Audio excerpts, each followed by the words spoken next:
Օրերը նախատոնական են ու մոտենում են արդեն բուն տոնական օրերը, սիրելի հեռուստադիտողներ, եւ կան մարդիկ իհարկե, որ լիարժեք վայելում են բոլոր տոնական օրերը, բայց մարդիկ կան, ում աշխատանքային գրաֆիկը թերևս կրկնապատկվում է եւ դառնում է 24/7 ռեժիմով։ Շատ կարեւոր մարդու հետ ենք մենք մեր զրույցը շարունակելու։ Շտաբ բուժօգնություն ծառայություն ձեռք բերված կապի միջոցների շնորհիվ 103 հեռախոսահամարին զանգերը սպասարկվում են 100%-ով, գործնականում ուշ արձագանքմամբ կամ անպատասխան զանգեր չեն լինում։ Մանրամասները արդեն մեր հյուրերի։ Մեր հյուրն է շտաբ բուժօգնություն Փակ բաժնետիրական ընկերության տնօրեն Ռուբեն Գրիգորյանը։ Բարի լույս։ Բարի լույս, պարոն Գրիգորյան։ Պարոն Գրիգորյան, վերջին շրջանում իրականացված կապի միջոցների արդիականացումը հնարավորություն է տվել 102 հեռախոսահամարին զանգերի սպասարկումը 100%-ով ապահովել։ Մի փոքր մանրամասնենք ինչ ծրագրով, ինչպես դա եղավ։ 103 հեռախոս։ 102, ես ասում 102։ Հա, կարծես 103։ Այո, 24 թվականից դեռևս սկսեցինք նոր կապուղի, ԵՄ կապուղի ներդրեցինք, այսինքն դա թվային նոր կապ է, հա, նախկինում ունեցել են գծայինը եւ հիմա այնպես չէ, որ գծայինը այլևս չի օգտագործում, եթե աստված մի ասցի, այդ ԵՄ կապուղին խափանվի, ինքը ավտոմատ կերպով կմիանա նախկինը։ Հիմա դա ներդնելուց հետո նաև միջոցներ ենք ձեռնարկել հնարավորինս ուսումնասիրվում է բոլոր կանչերի քանակները ամեն վայրկյան, ամեն րոպե ունենք արդյոք բաց թողում չունենք ու վերլուծությունները ցույց են տալիս, որ կարելի ասել գրեթե 0 չունենք ընդհանրապես բաց թողնված զանգ։ Դրա հետ մեկտեղ ավելացրեցինք զանգ պատասխանող բուժաշխատողների քանակը,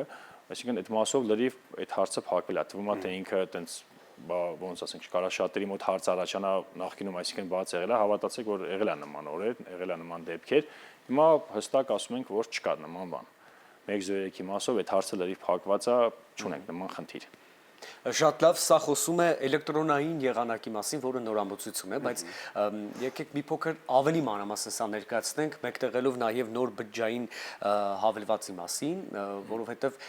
հասկանանք ի վերջո սա վերաբերում է շտաբ բուժօգնության բոլոր աշխատակիցներին, այսինքն սա ձեր մասն է միայն, թե նաև սա վերաբերում է քաղաքացիներին։ Ավելի հստակ ներկայացնենք։ Հիմա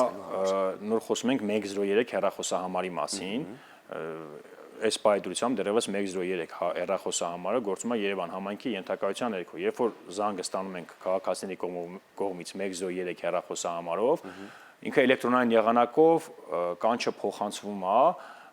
բժիշկների մոտ գտնվող պլանշետներին։ Իրանք ավտոմատ կերպով ստանում են, այդ պլանշետները եւս այս վերջերս ենք ձեռք բերել, այսինքն նախկինում եղել է թղթային տարբերակով, հիմա պլանշետների միջոցով բուժանձնակազմը ստանում է կանչի մասին տվյալներ, արդեն բուժարոյի մասին տվյալներ, հասցե, անուն ազգանուն ստանում է ու արդեն մեկնում է կանչի վայր։ Այդ պլանշետների միջոցով կարողանում ենք կանչի վայրում նույնականացնել բուժարոյին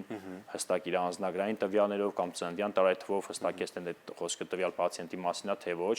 Այդ պլանշետների միջոցով կարողանում ենք այն կանչերը, որոնք որ վճարովի են ելնում, կան կանչեր, որոնք շտաբ բուժօգնությունում վճարովի են, հա, դրանցով կարողանում ենք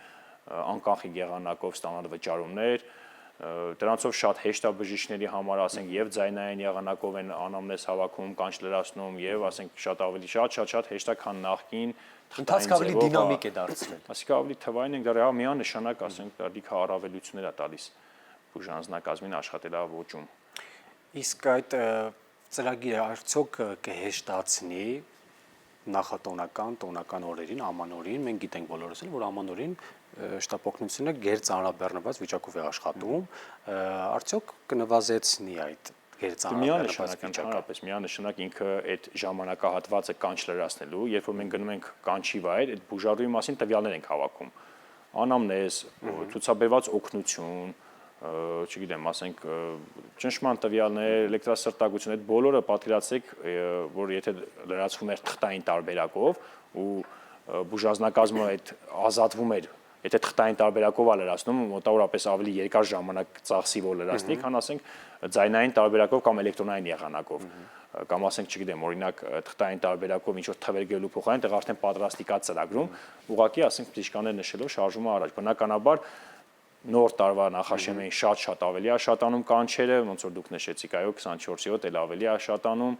ու հետաբար նաև պլանշետներով շատ ավելի հեշտ կլինի։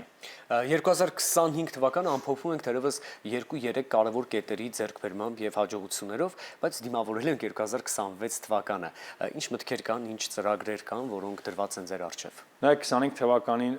ձեռք ենք բերել թվով 7 նոր շտապօգնության մեքենաներ, որոնք կարծում եմ տարեվերջ կհասնենք ցուցադրել, հա, եթե նույնիսկ չստացվի էլ տարվա սկզբի առաջի մի քանի աշխատանքային օրում կլինի, բայց կարծում եմ այս տարի կլինի։ Նույնը նաև մենք ողջունել ենք քաղաքականությունը, որ յուրաքանչյուր տարի մեր ընկերությունը պետքա նոր մեքենաներ ձեռք բերի։ Այնպիսին է եղել, որ միշտ տարիներ ի վեր այլ պետություններ են նվիրաբերել շտապօգնության մեքենաներ, հիմա մենք մի քիչ այլ գործելավոճ ենք ընտրել, մենք ինքներս արդեն ինքնաբավ ենք, ֆինանսական տեսանկյունից շատ լավ հաջողություններ ունենք, հետեւաբար ամեն տարի նախատեսում ենք նոր մեքենաների ձեռքբերում, 26 թվականին նախատեսում ենք ռադիոկապի գործարկում, այդ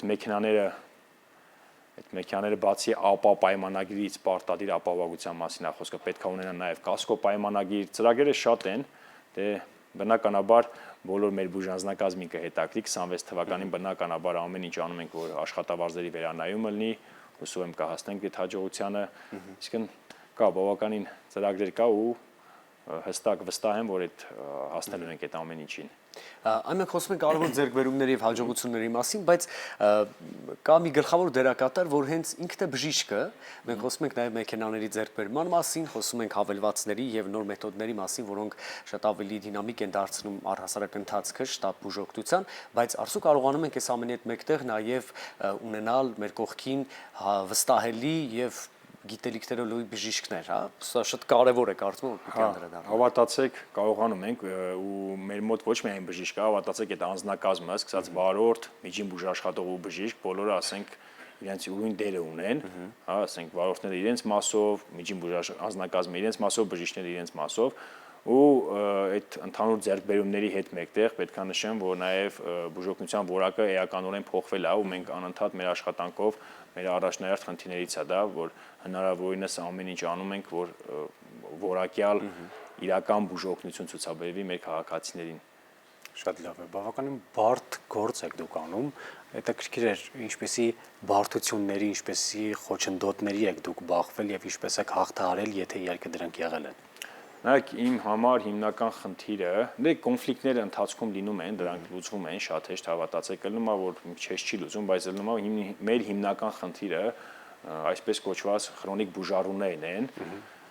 Այդ են մարդիկ են, ովքեր սովորություն ունեն օրվա ընթացքում մի քանի անգամ կանչ գրանցեն։ Հա։ Հիմա այս վերջի մի քանի ամսում բավականին իջել է այդ թիվը։ Հավատացեք, նախկինում մարդիկ են եղել, ովքեր մեկ ամսվա ընթացքում